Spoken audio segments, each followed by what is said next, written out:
这两个扫把星，昨晚刚入门就克死了大当家，按寨规处死！杀了他们，给大哥报仇！杀了他们，给大哥报仇！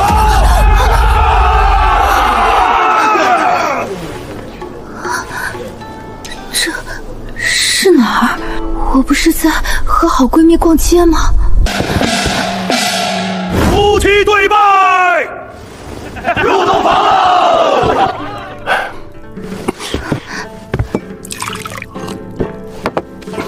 你们也累了，早点歇着吧。我不碰你们。这心口怎么？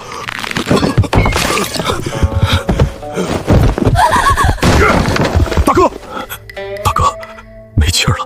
两个扫把星进门就克死了大哥，来人给我绑了！老天爷，刚穿就要死，你玩我呢？你也是穿越了？没错。动手吧。你有原主的记忆吗？有，我在原主记忆里看到，大当家的死因有问题。他喝了酒后突然发病，脸色发白，嘴唇发紫，捂着胸口倒地。这不是普通的心脏病，是中毒。中毒？对，而且酒是二当家的人送来的。二当家来的又太及时了，还急着给我们定罪。你是说，凶手是二当家？十有八九。现在唯一的办法，就是把这件事闹大，让台下那些土匪知道大当家是被毒死的，不是我们克死的。行，你说怎么做？等下我喊刀下留人，你就跟着我喊出真相，记住，要够大声。刀下留人！我们是被冤枉的，大当家是被人毒害死的。被冤枉的，大当家不是他们克死的，毒害，谁下的毒？一派胡言！分明是你们这两个扫把星克死了大哥，怕死了才胡乱攀咬，快动手斩了他们！大当家是被你们的二当家下毒害死的。什么？二当家？这不可能吧！你血口喷人！诸位听我说完再定夺。大当家昨晚是喝了一碗酒后倒下的，我亲眼看见他脸色发白，嘴唇发紫，捂着胸口，浑身抽搐，这是中毒。嘴唇发紫，我瞧见了，大哥的脸青得吓人。再说这桩婚事是谁撺掇大当家娶亲冲喜的？是二当家。确实是二当家一直劝大哥娶媳妇儿。那碗交杯酒又是谁的人端进新房的？也是二当家的人。还有大当家一咽气，第一个冲进新房的是谁？不查死因，张口就要处死我们灭口的又是谁？全都是二当家。他撺掇大当家娶亲冲喜，让自己的人送毒酒进新房，只等毒发，再把罪名扣在我们两个新娘头上。既除了大当家抢了债主的位子，又由我们做替死鬼，好一石二鸟的毒计。你空口白牙，有什么凭证？凭证就在大当家身上，随便找个仵作来验尸。对，中的什么毒，毒从何来，一验便知。对啊，验验不就清楚了？二当家，要不找个仵作来？二哥，两位大嫂说的也有道理，大哥的死确实蹊跷。大哥待咱们情同手足，他若真是被害的，咱们不能让他死不瞑目。二哥，找个仵作来验验，真相大白，对谁都好。你若清白，验完立刻给大哥报仇；你若真有鬼，武当家，你这话是什么意思？哼，二当家跟大哥是亲兄弟，怎么可能害大哥？你们这是被两个女人几句话就挑拨离间了？就是，大哥分明是被这两个扫把星克死的，现在他们为了活命胡言乱语，你们也信？大哥的死到底是怎么回事？验了才知道。你们急着拦着不让验，难道心里有鬼？都住口！大哥待我如亲兄弟，他死得这样惨，我这心里比谁都疼。这两个女人污蔑我，我若一味喊打喊杀，反倒像是心虚。既然兄弟们要验，那就验。二当家这么说，倒也坦荡。是啊，敢让人验，应该不是他干的吧？二哥这话在理，那就验吧。先把这2位大嫂押去柴房看管，好生看着别出岔子。等仵作验完尸，再做定夺。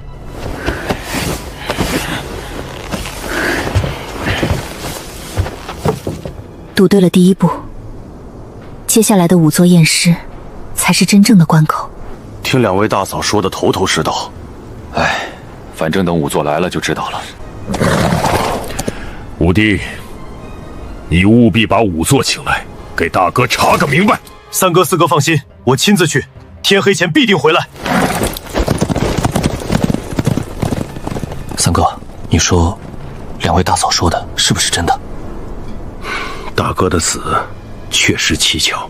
大哥，现在武当家亲自下山去找仵作，要是真验出毒来，咱们就全完了。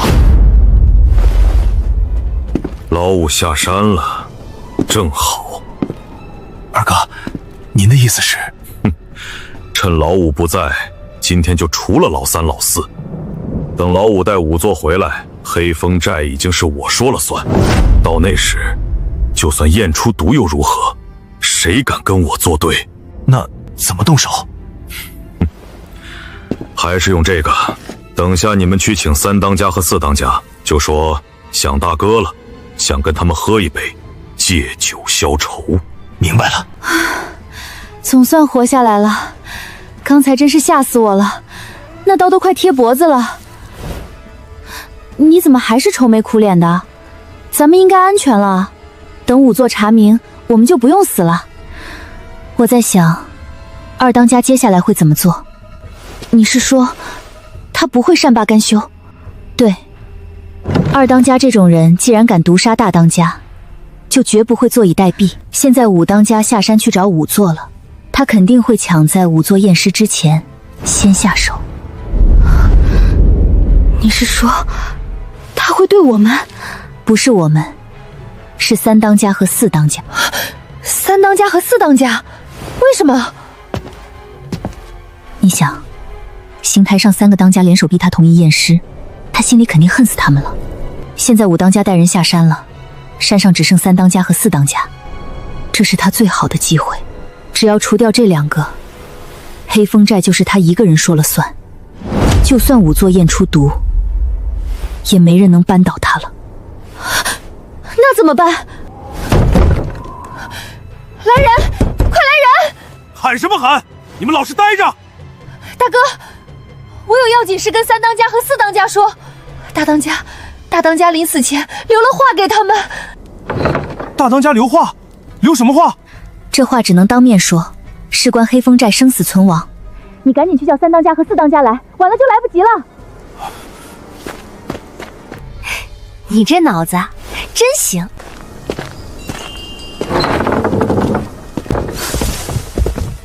2位大嫂，听说大哥留了话。留话是我骗你们的，我有要紧事要告诉你们，关乎你们的性命。你出去守着，别让人靠近。是。大嫂，什么事这么严重？2当家可能要杀你们。什么？你凭什么这么说？2当家就是毒害大当家的凶手，而现在5当家带人下山了，山上只剩你们2个，这是他最好的机会。只要除掉你们，黑风寨就是他一个人说了算。就算仵作验出毒，也没人能扳倒他了。我说这些不是要你们相信我，只是想让你们提前预防。如果你们出事了，那我也活不过明天。他敢！2当家这些年越来越不像话了。大哥在世时还能压着他，现在大哥一死，他确实有可能。大嫂，今天这个情，我等记下了。3当家、4当家在家吗？是你们啊，有事儿？3当家、4当家，大哥刚走，2当家心里难受，想跟2位借酒消愁，聊聊往后的事儿。是啊，2当家说了，兄弟之间别伤了和气，大家坐下来好好喝一杯，把话说开。二哥有心了，走吧。二位这边请。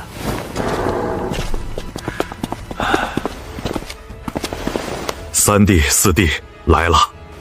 二哥，二哥叫我们来，有话说。坐。今天叫你们来，就是想跟你们喝一杯，好好聊聊。大哥刚走，咱们兄弟之间别因为2个外来女人伤了和气。来，咱们兄弟3个先敬大哥一碗，大哥在天有灵，保佑黑风寨平平安安。三弟、四弟，喝！二哥，这酒我们不喝。四弟，这是什么意思？二哥，你要我们喝酒，咱们就喝，但是我要喝你碗里的。三弟，你这话是什么意思？意思很简单，二哥既然想跟我们喝酒续兄弟情，那就把碗换一换，你喝我们的，我们喝你的。你们这是不信我？信不信，你心里清楚。你要是清白，就把这碗里的酒喝了。你敢喝吗？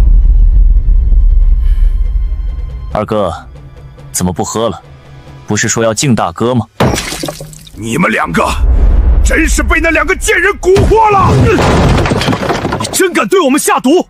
大哥的死也是你干的吧？既然你们知道了，那就别怪我了。来人！3当家、4当家，你们今天走不出这个门了。下去和大哥相聚吧。哼，你就这么自信？二当家，你居然真要对3当家和4当家动手！你们怎么来了？你以为我们真会傻乎乎的来赴你的鸿门宴？兄弟们，二当家害死大哥，还想害3当家和4当家，咱们不能让他得逞！拿下二当家，给大哥报仇！你们都是黑风寨的兄弟，昔日大哥待你们如何，你们心里清楚。今天二当家害死大哥，还想害我们兄弟，你们要跟他一条路走到黑吗？大哥在天有灵，不会怪罪你们，但前提是你们现在就放下武器。兄弟们，别跟着二当家送死了，他害死大哥，今天必须伏法。3当家，我放下了，我是被逼的。你们这帮没骨气的，背叛二当家，你们不得好死！杀出去！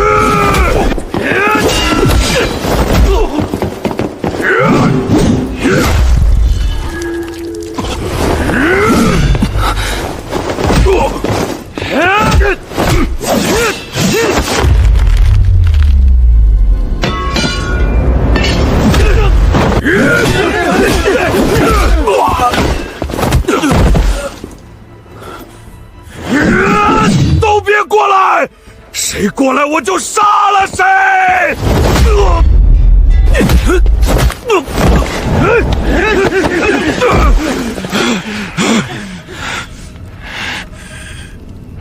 我不服！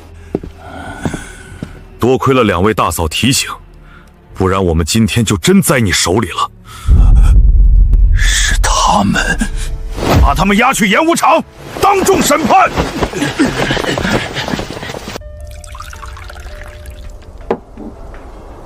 2位大嫂，今天要不是你们提醒，我和4弟就真死在二当家手里了。这顿饭是我们几个的一点心意，你们千万别嫌弃。五弟带仵作回来验了，仵作说大哥确实是中了剧毒，不是暴病。二当家和他那2个走狗已经按债规斩了，给大哥报了仇。这杯我敬2位，之前多有得罪，还请见谅。2位大嫂救了3哥4哥，就是救了黑风寨，我老五敬你们。都是应该的，快坐快坐。来，你看外头，怎么就咱们这桌有肉有酒，其他兄弟还在啃窝头？让2位大嫂见笑了。实不相瞒，这桌菜是把寨里最后一点存货都搜罗出来了。平日里兄弟们能有口窝头吃就不错了。怎么会这样？你们不是……不瞒大嫂，黑风寨已经快半年没开张了。开张？就是没抢着东西。这兵荒马乱的，过路的商队越来越少，有油水的都有官兵护着，咱们啃不动。寨子100多口人，坐吃山空，眼看就要断炊了。二当家就是拿这个说事儿，撺掇大哥娶亲冲喜，说冲一冲寨里的晦气，转转运道。大哥心软又拗不过他，这才……其实大哥心里比谁都急。他常说，兄弟们跟着他落草，不是为了当强盗，是为了活命。可这世道，活命都难呐。两位大嫂，你们是被二当家掳来的，本就是受害的。如今真相大白，你们想走，我们绝不拦着。这点银子不多，是我们几个的一点心意，你们拿着，明天一早我送你们下山。你怎么想？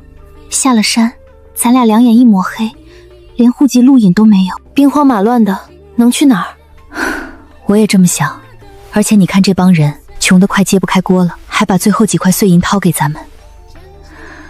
我这心里有点不忍心就这么走了。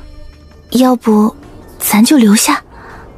留下倒是可以，但这寨子快断炊了，咱们留下来也得想法子让大家活下去。这个简单，我可以教他们种地、养猪、自力更生。我在现代最擅长干这些了，只要好好干，肯定能饿不着。种地、养猪，怎么跟我那个傻闺蜜一样？这银子我们不要。大嫂，这是……我们商量过了，不走了。不走？大嫂，你们可想清楚了，这寨子眼看就要断炊。断炊怕什么？我可以教你们种地、养猪，自力更生。只要好好干，用不了多久。别说窝头，让全寨顿顿有饭吃，隔三差五见荤腥都不是问题。好，要是大嫂真能让全寨吃饱，别说留下，就是让我们叫你一声当家的都成。光我一个可不行，我这姐妹脑子好使，以后这寨子我管肚子，她管钱财，保准给你们弄得妥妥帖帖。那黑风寨往后就拜托两位大嫂了。有时候我在想，咱们这样穿越过来，现代的生活，家人、朋友会不会以为我们失踪了？还是根本就不记得有我们这号人？谁知道呢？我穿越前还在跟我闺蜜逛街呢，说好了逛完街一起去吃火锅，结果一眨眼就到这儿了。也不知道她现在怎么样，会不会以为我失踪了，到处找我？你说什么？我说我穿越前在跟闺蜜逛街啊，怎么了？你那个闺蜜是做什么的？她啊，法医，在刑侦队上班，天天跟尸体打交道，不过人特好，就是有时候毒舌的要命。法医，刑侦队，毒舌，你怎么了？脸色这么差？你那个闺蜜叫什么名字？陈薇啊。那你穿越前叫什么名字？我啊，我叫林和。你啊，满身都是泥土味儿，也不知道洗干净了再出门，天天跟猪圈打交道，小心以后嫁不出去。你是薇薇？是我，小何。薇薇，真的是你！我还以为这辈子再也见不到你了。我也是，我就觉得你这脾气，这说话方式怎么这么熟悉？原来真的是你。从看你那副傻乎乎说要教人种地的样子，我就觉得怎么这么像我那个学农的闺蜜。谁傻乎乎了？你才傻。薇薇，既然老天让咱俩一起穿过来，那以后，咱们就一起在这儿活下去，而且要活得比在现代还精彩。必须的。二位大嫂，兄弟们都准备好了，就等陆大嫂去安排了。走，该干活了。这两位大嫂感情可真好。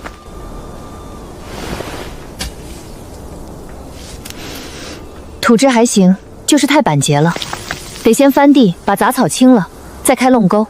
大嫂，啥叫垄沟？先把草根刨出来，别留，留了春天又长。然后按这个间距挖垄沟，深1尺，宽2尺，就这样，会了吗？陆大嫂，这能种出粮食？放心，跟着我干，保准你们吃饱。都动起来吧！是。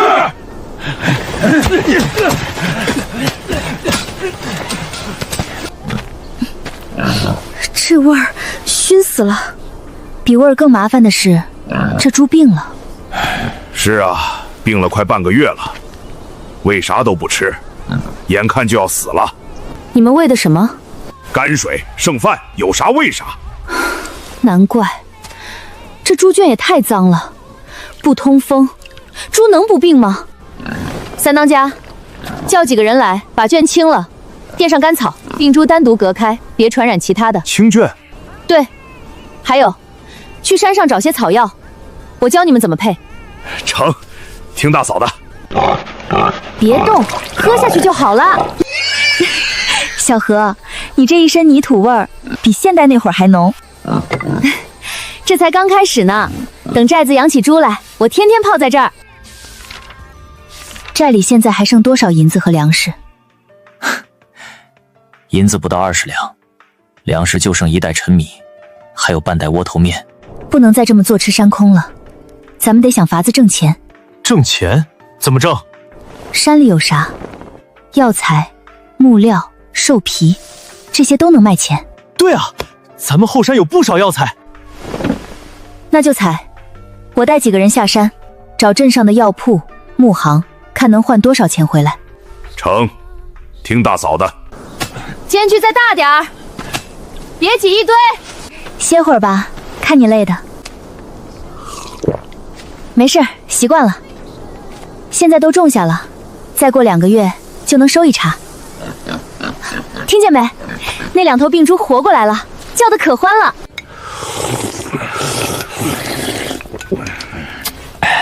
这粥里还有菜叶子，香。是啊，半个月前还在啃窝头，现在顿顿能喝上粥，还有菜。不光粥，昨儿个陆大嫂还说，再过几天猪就能出栏了，到时候咱们能吃上肉。肉，老子都快忘了肉是啥味儿了。大哥要是还在，看见这景象，该多高兴。是啊，兄弟们终于有饭吃了。都是2位大嫂的功劳。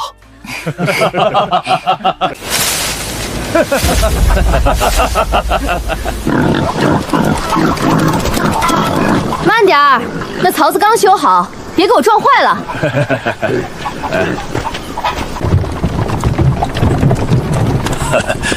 大嫂，这趟又赚了。药材和兽皮卖了个好价钱，换了些寨里缺的东西。现在粮满仓，猪满圈，兄弟们顿顿有肉吃，还能攒下钱，这日子以前想都不敢想啊。这才刚开始呢。三当家，山那边黄石寨的人来了，说要见咱们当家的。几位当家，求你们收留我们吧。你们黄石寨不是在山那头好好的吗？怎么？好什么啊？我们寨子本来也是穷苦人落草，就想混口饭吃，可这半年兵荒马乱的，一点油水都没有，寨子里都快饿死人了。听说黑风寨这边2位女当家有本事，让全寨都吃上了饱饭，我们实在没辙了，才厚着脸皮来投奔。只要给口饭吃，让我们干啥都成。当家收留，求当家收留。微微，你看收不收？都是被逼落草的穷苦人，跟咱们寨子里的兄弟一样。收是能收，但得立规矩。想留在黑风寨，可以，但有2条规矩，你们得先听清楚：守得住就留下，守不住，现在就走。您说，只要能留下，什么规矩我们都守。第一，不许抢百姓。咱们黑风寨只劫贪官污吏、恶霸奸商这些不义之财，绝不碰普通老百姓一分一毫。这个成，本来我们也不愿意抢那些苦哈哈的。第二，进了寨子就得干活，种地、养猪、修寨、巡逻，各有各的活，多劳多得，偷奸耍滑的一律赶走。这2条能守吗？能守，我赵大彪对天发誓，进了黑风寨，一定守规矩，绝不给2位大当家丢脸。我们一定守规矩。好，既然愿意守规矩，那从今天起，你们就是黑风寨的人了。小何，给他们安排活吧。成，你们里头会种地的跟我去地里，有力气的去修寨盖房，其余的先跟着学，先吃饱饭再干活。谢谢2位大嫂。这才半年，就有人主动来投奔了。照这么下去，咱们黑风寨怕是要越来越大了。大嫂有本事，这是好事啊！转身，劈刀。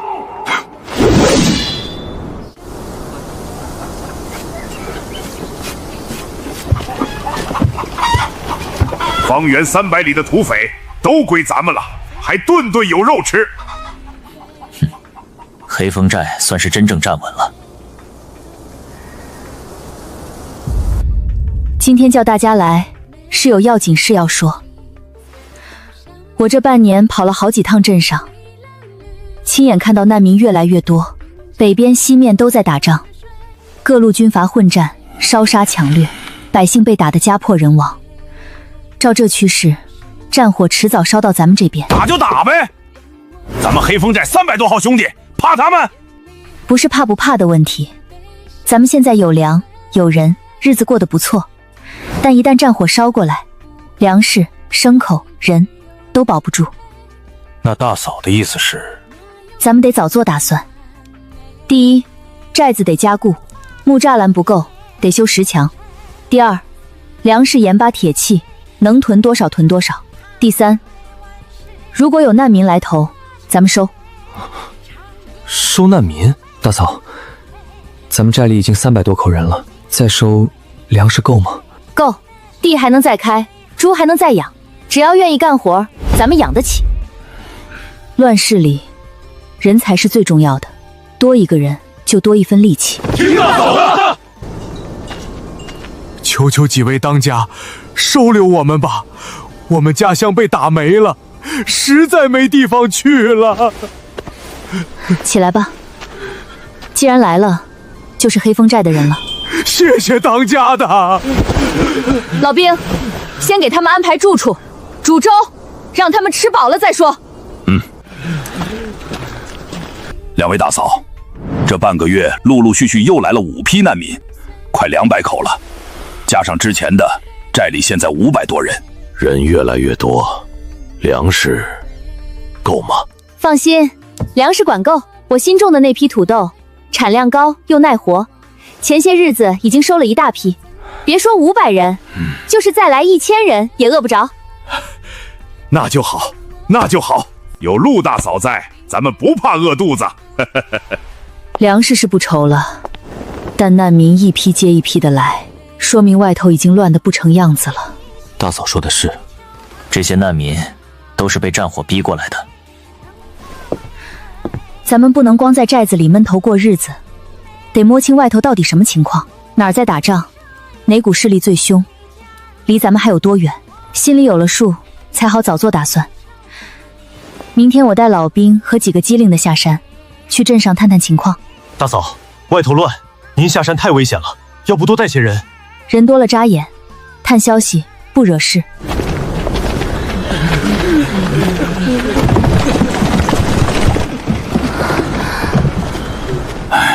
大嫂，这逃难的一眼望不到头啊！过去看看。求求你们，这是我们最后的口粮了！少废话，城主有令，征粮。你们简直比土匪还土匪！再敢废话，砍了你！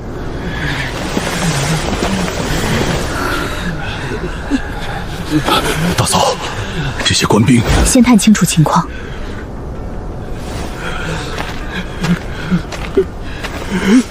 老人家，这是怎么回事？这城里的城主听说要弃城逃了，临走前让官兵把咱们这些逃难的百姓粮食全搜刮走。咱们本来就是逃难的，带的粮食不多，这下全被抢了，往后可怎么活呀？快点儿，城主在城里等着呢，搜完这批就回城。老兵，你带2个机灵的留下，继续盯着这些官兵，探清楚他们有多少人，在哪里驻扎，粮食往哪儿运。明白。其他人先跟我回寨子。今天下山，看到了城主派官兵搜刮逃难百姓的粮食，城主要弃城逃跑，临走前连百姓最后的口粮都不放过。这种狗官！老兵派人盯了半天，刚回来禀报，那批官兵一共100多人，驻扎在城外军营，搜刮来的粮食都堆在军营里。100多官兵，不是小数目。人是不少，但你们想，这些官兵为什么卖命搜刮？还不是因为城主给钱给粮，带着他们跑。说白了，他们是冲着城主混饭吃的。擒贼先擒王，只要咱们砍了城主这个首恶，这帮官兵没了主心骨，自然就散了。大嫂的意思是，不光夺粮，还要进城，直接把城主给办了。对，分2步走。第一步，今晚子时袭城外军营，咱们300多人打他们100多，趁夜色速战速决，把粮食夺回来。第二步，得手之后，趁乱直扑城里，擒住城主，当着全城百姓的面，砍了这个搜刮民脂民窑的狗官。好，砍了那狗官，给百姓出口气。大嫂，我打头阵。这种弃城逃跑还搜刮百姓的狗官，就该砍。那就这么定了。今晚子时，兵分2步，先夺军营的粮，再进城取城主的命。3当家、4当家、5当家各带一队，铁牛、青山、野狼打头阵。老兵熟悉地形，给咱们带路。记住，夺粮还民，砍狗官，不伤百姓。得令。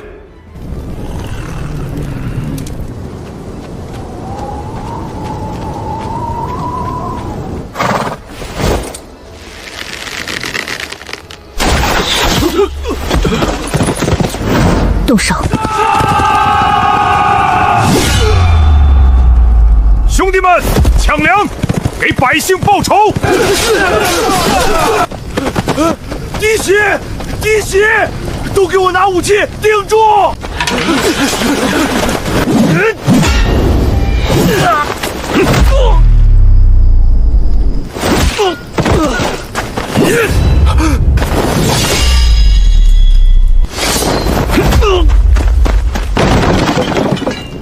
想伤我兄弟，先过我这一关。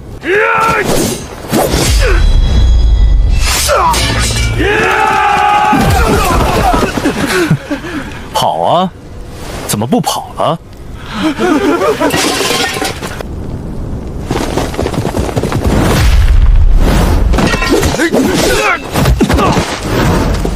粮仓拿下！别过来！别过来！我可是朝廷命官！好汉饶命！好汉饶命！搜刮百姓救命粮的时候，怎么不喊饶命？粮食都在这儿了，一袋没少。绑上这狗官，进城取城主的命。开门！站住！谁敢？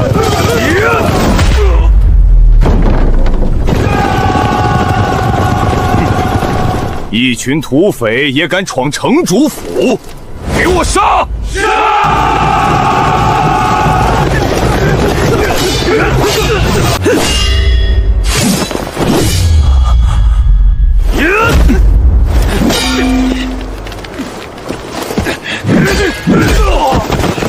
痛快！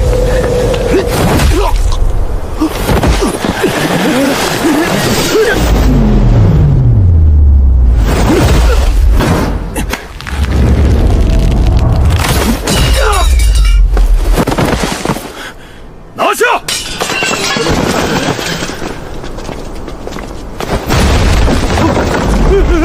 护驾，护驾，快拦住他们！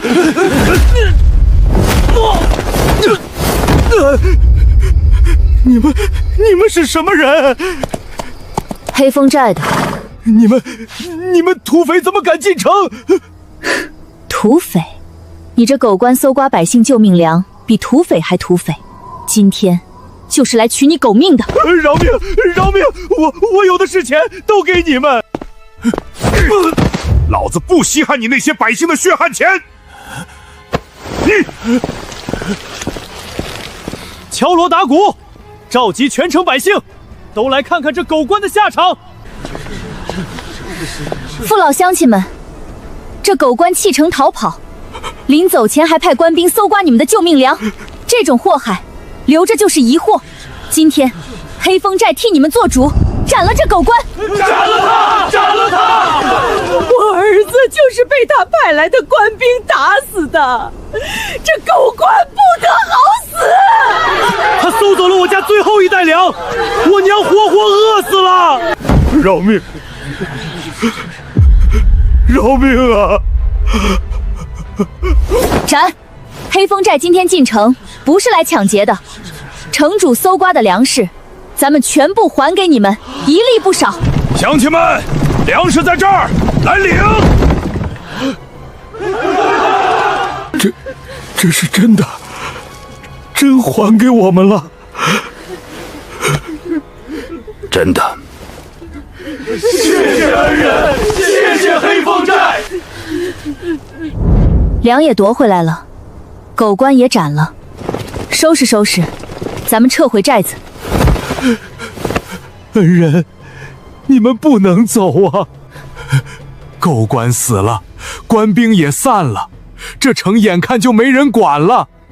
你们一走，来了别的乱兵土匪，咱们这些老百姓又是死路一条啊！恩人别走，求你们留下来！俺大人死在乱兵手里了，就剩俺们娘儿俩，你们要是走了，俺们可怎么活？微微，这可咋整？接管一座城，那不是小事啊！修城、防守、治理，养这么多张嘴，咱们寨子那点人手够呛。我知道，接管一座城责任太大了，稍有不慎，就是万劫不复。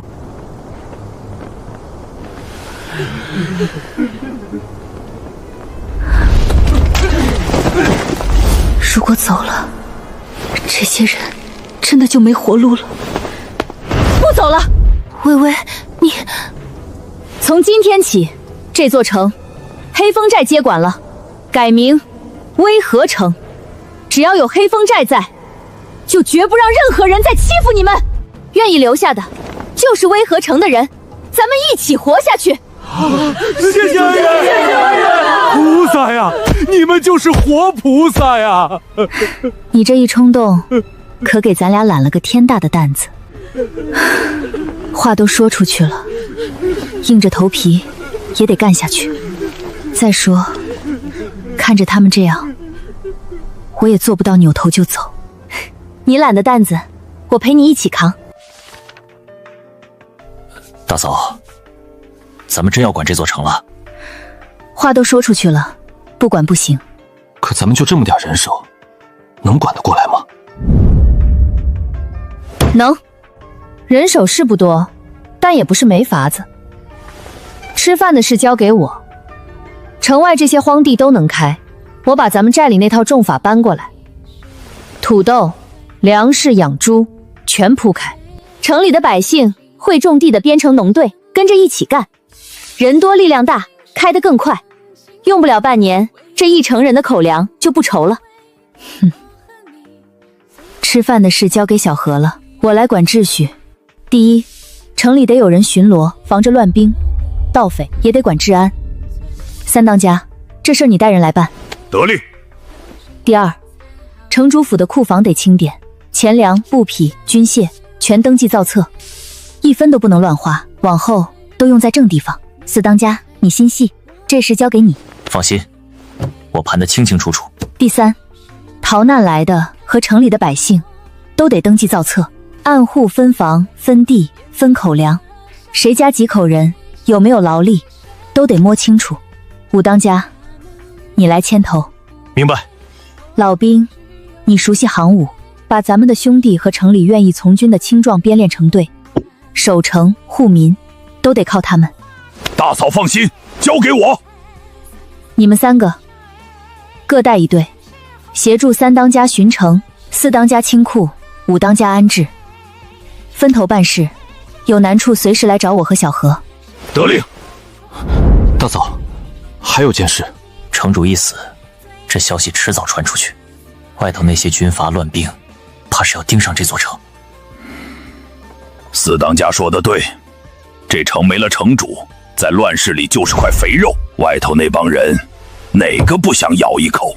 所以城防得抓紧，修城墙、囤粮草、练兵马，一样都不能落下。咱们好不容易有这座城，就绝不能再让人夺了去。听大嫂的。看好了，土豆切块，每块留个牙眼，埋下去，间距1尺，发起来1颗能收1大窝。陆当家，这疙瘩玩意儿真能顶粮食吃？放心，产量比麦子高好几倍，蒸着煮着都能吃，饿不着你。陆当家，这地开的差不多了，啥时候能收成啊？土豆3个月，粮食2个月，到时候管够。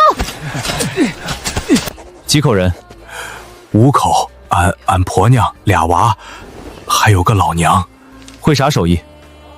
种了1辈子地。行，分你3间房5亩地，明天去城外找陆当家编进农队。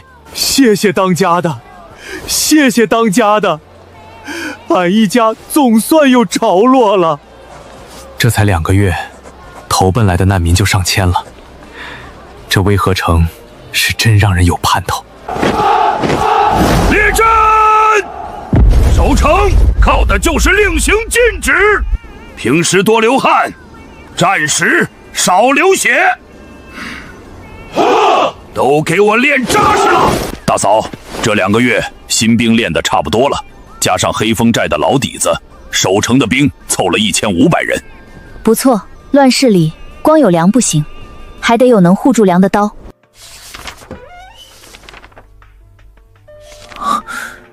好家伙，这狗官贪了这么多，光是白银就有3万多两，都是搜刮百姓的血汗钱。大嫂，这么多银子怎么用？一部分修城墙、买军械、囤粮草，一部分留着抚恤救济，谁家有难处帮衬一把，剩下的充公入库，往后城里用钱的地方多着呢。明白。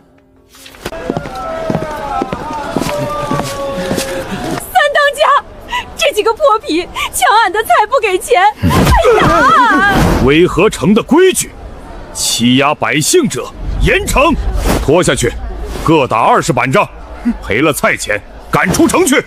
饶命！饶命！饶命！俺们再也不敢了。哼，都听好了，威和城有威和城的规矩，不许欺压百姓，不许强抢强要，谁敢破规矩，这就是下场。好，威和城有王法，咱们老百姓总算能挺直腰板了。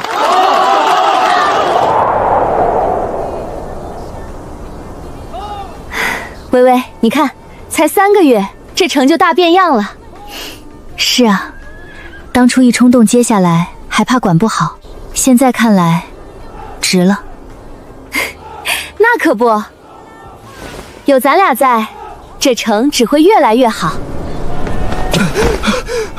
大嫂，不好了！探来消息，北边的李大帅听说咱们威和城有粮，百姓富足，起了歹心，要带兵来打咱们。李大帅，多少人马？15000人。听说李大帅是这一带最大的军阀，凶得很。15000，咱们满打满算才1500，这怎么打？该来的还是来了。大嫂，李大帅15000人，最多半个月就到，装备精良，还有云梯、撞车、投石机这些工程器械。15000，咱们才1500，这不是10个打1个吗？大嫂，要不咱们撤回黑风寨山上？撤回山上，那百姓怎么办？咱们好不容易把这城建起来，就这么丢了。小何，你还记得咱们上学那会儿，化学课学的黑火药吗？黑火药、硝石、硫磺、木炭，你是说咱们自己造火药？对，硝石占大头，差不多7成半，剩下的硫磺、木炭少放点。这配方咱俩谁不会背？对啊，硝石、硫磺是现成的药材，木炭烧柴就有，咱们能造出来。他们人多，有工程器械，可他们没有的东西，咱们有。大嫂，啥叫火药？一种一点就炸的东西，装进陶罐里扔到人堆里，轰的一声，方圆1丈，人马俱碎。啊，还有这种东西？有，而且做法我和小何都懂，只要材料齐了，用不了几天就能做出来。四当家，库房里有没有硫磺、硝石？有，之前做贸易囤了不少药材，硫磺、硝石都是常用的，还剩不少。硝石不够的话，老墙根、茅厕边上都能刮到硝土，我会提纯。木炭更简单，烧柴就有。那就这么定了，策略就一条，坚守城池，用火药炸它。听大嫂的。老墙根、茅厕边刮来的硝土，先用水泡，再过滤、熬煮、晾晒，析出来的白霜就是硝。都学着点儿。硝7、硫1、碳2，磨细混匀。大嫂，这真能炸？退后，都退到墙后头去。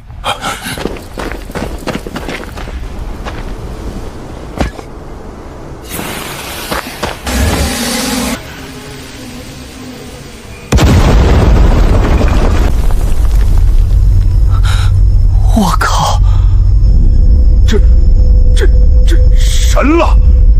这一炸，人还不得碎成渣？大嫂，有这玩意儿，李大帅那帮孙子死定了，等着被我打得屁滚尿流。别高兴太早，这才1个，半个月内，给我造出几百个来。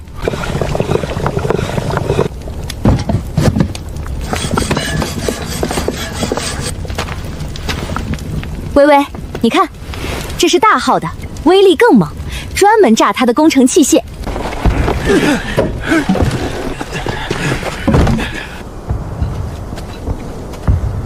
这几处是攻城必经之地，埋好了，等他们大军一到，引爆。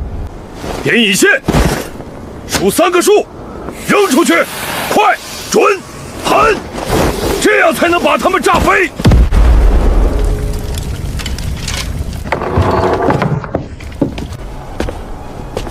李大帅，你有15000人马，有工程器械，可你做梦也想不到，我手里握着能让你灰飞烟灭的东西。报！北方有大军！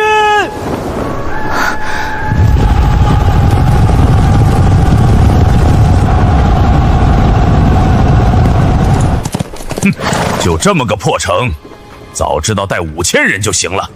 上去喊话，如若拒绝，明天一早攻城，3天之内鸡犬不留。是帅。城里的人听着，我们是李大帅的兵，识相的，打开城门，献上粮食钱财，饶你们不死，否则城破之日就是你们的死期。微微，这小兵还挺嚣张，要不先给他来一发尝尝味儿？不急，先让他嚣张，等明天攻城一头撞上来的时候，再让他们知道什么叫从天堂到地狱。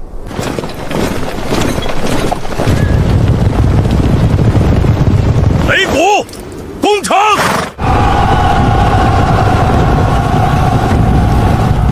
大当家，他们来了。都沉住气，放近点，等我号令。300步，200步，100步，点火，引爆！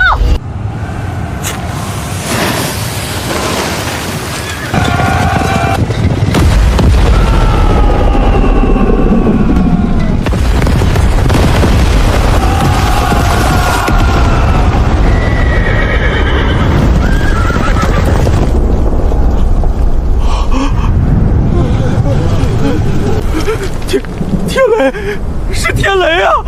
老天爷发怒了，天神显灵了，咱们冲撞了天神，快跑啊！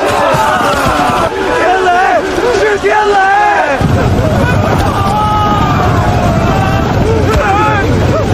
娘们想你了！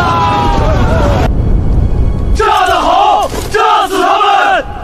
神了，真他娘的神了！这一炸，顶得上千军万马呀！啊！哈哈哈哈！让你们嚣张，让你们鸡犬不留！微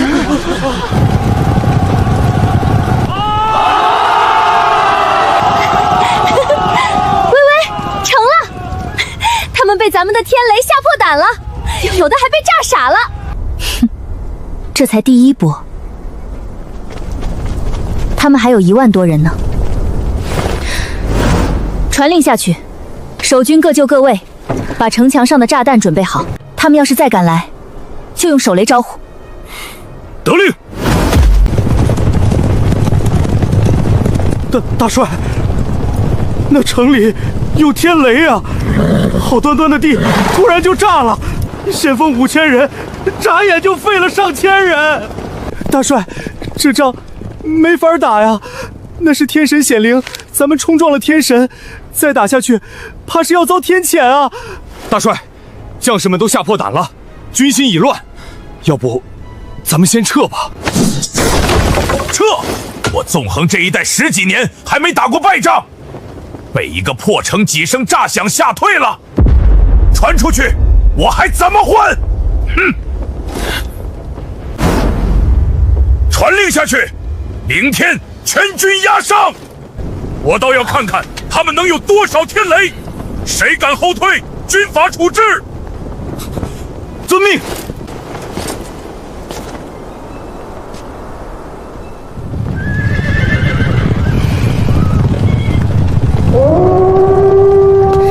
微微，他们这是要拼命了。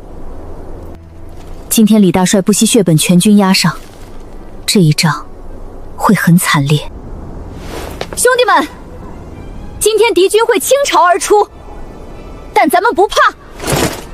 城墙上有炸弹，咱们手里有刀，守住了，威和城就是咱们的家；守不住，老婆孩子全完蛋。誓死守城！今天全军压上，谁敢后退半步，就地正法！攻下威和城，城里的粮食、女人都归你们！大当家，他们全上来了！来多少，炸多少！点火，扔炸弹！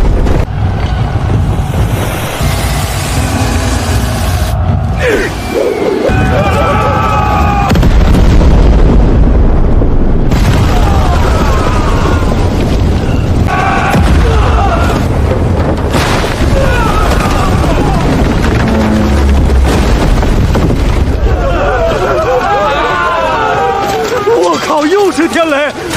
服了，这城打不下来啊！敢退者，死！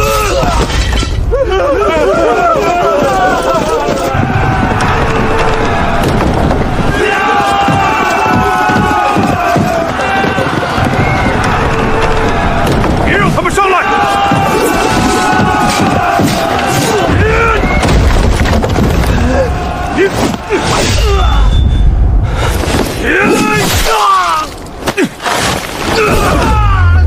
快去包扎！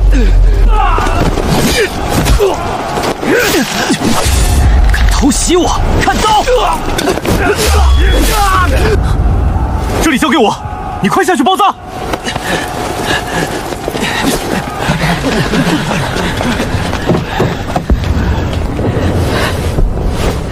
好孩子，疼就喊出来。不疼，城还没守住呢。东墙，再扔10个炸弹。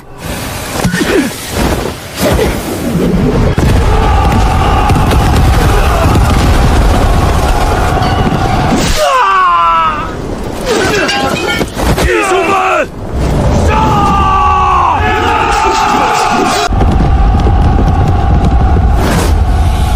继续攻，用人命堆也要把城墙堆平。大帅，将士们伤亡太大了，再打下去。闭嘴！谁敢说退，我就砍了谁！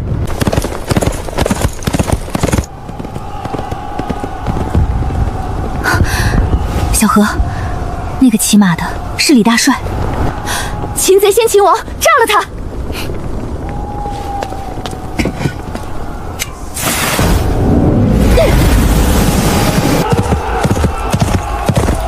大帅，小心！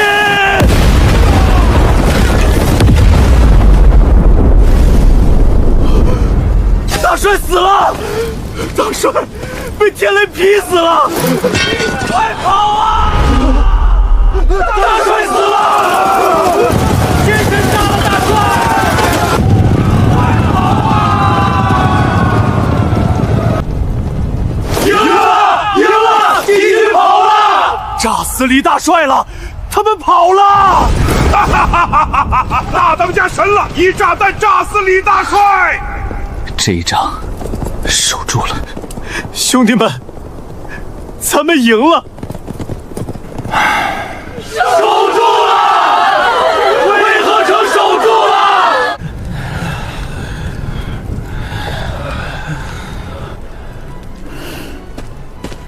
大当家，清点完了，这一仗咱们守军战死23人，重伤50多人，轻伤上百人。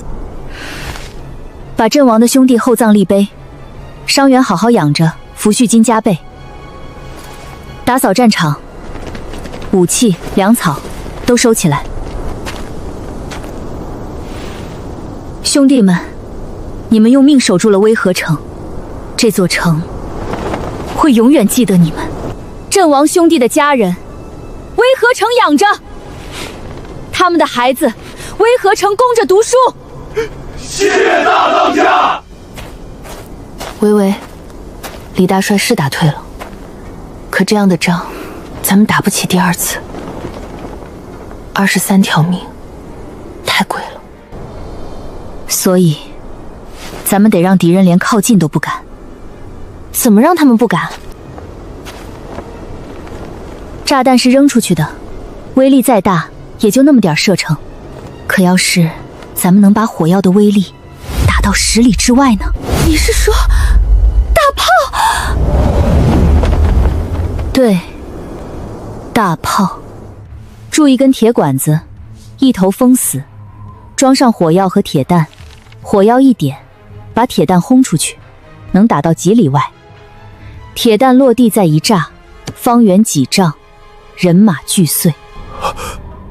大当家，这铁管子得多结实，火药那么大劲儿，别没轰出铁弹，先把管子炸了。所以墙壁得厚，得用好铁，一层层浇筑。这活儿难，但咱们有的是铁匠，有的是铁，铁不够就去收，铁匠不够就多招。城里那么多逃难来的手艺人，总能凑齐。要真能造出这玩意儿，那威和城可就固若金汤了。铸炮的事，工造司全力以赴，要人给人，要铁给铁，造出来，威和城就再也不怕任何人来犯。得令！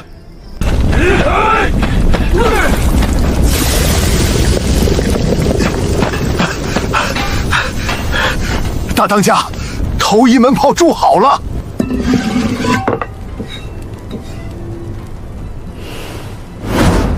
都退后，点火。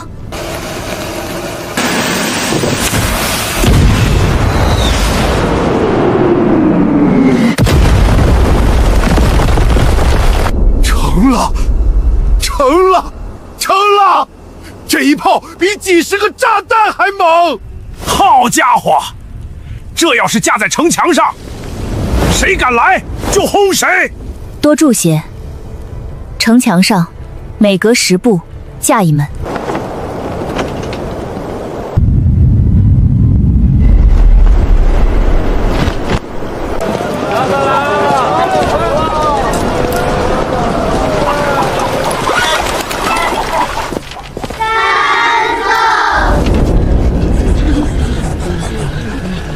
这2年投奔威和城的人越来越多，如今城里城外，怕是有7、8万人了。报，北方有军队！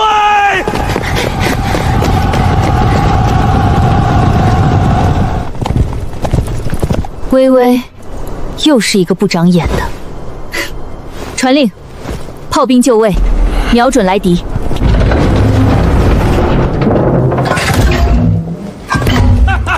什么威和城？不就是俩娘们守着的破城？给我踏平了！城里的粮食、女人都是咱们的。大人说的是，俩女人能翻出什么老花？放炮！放！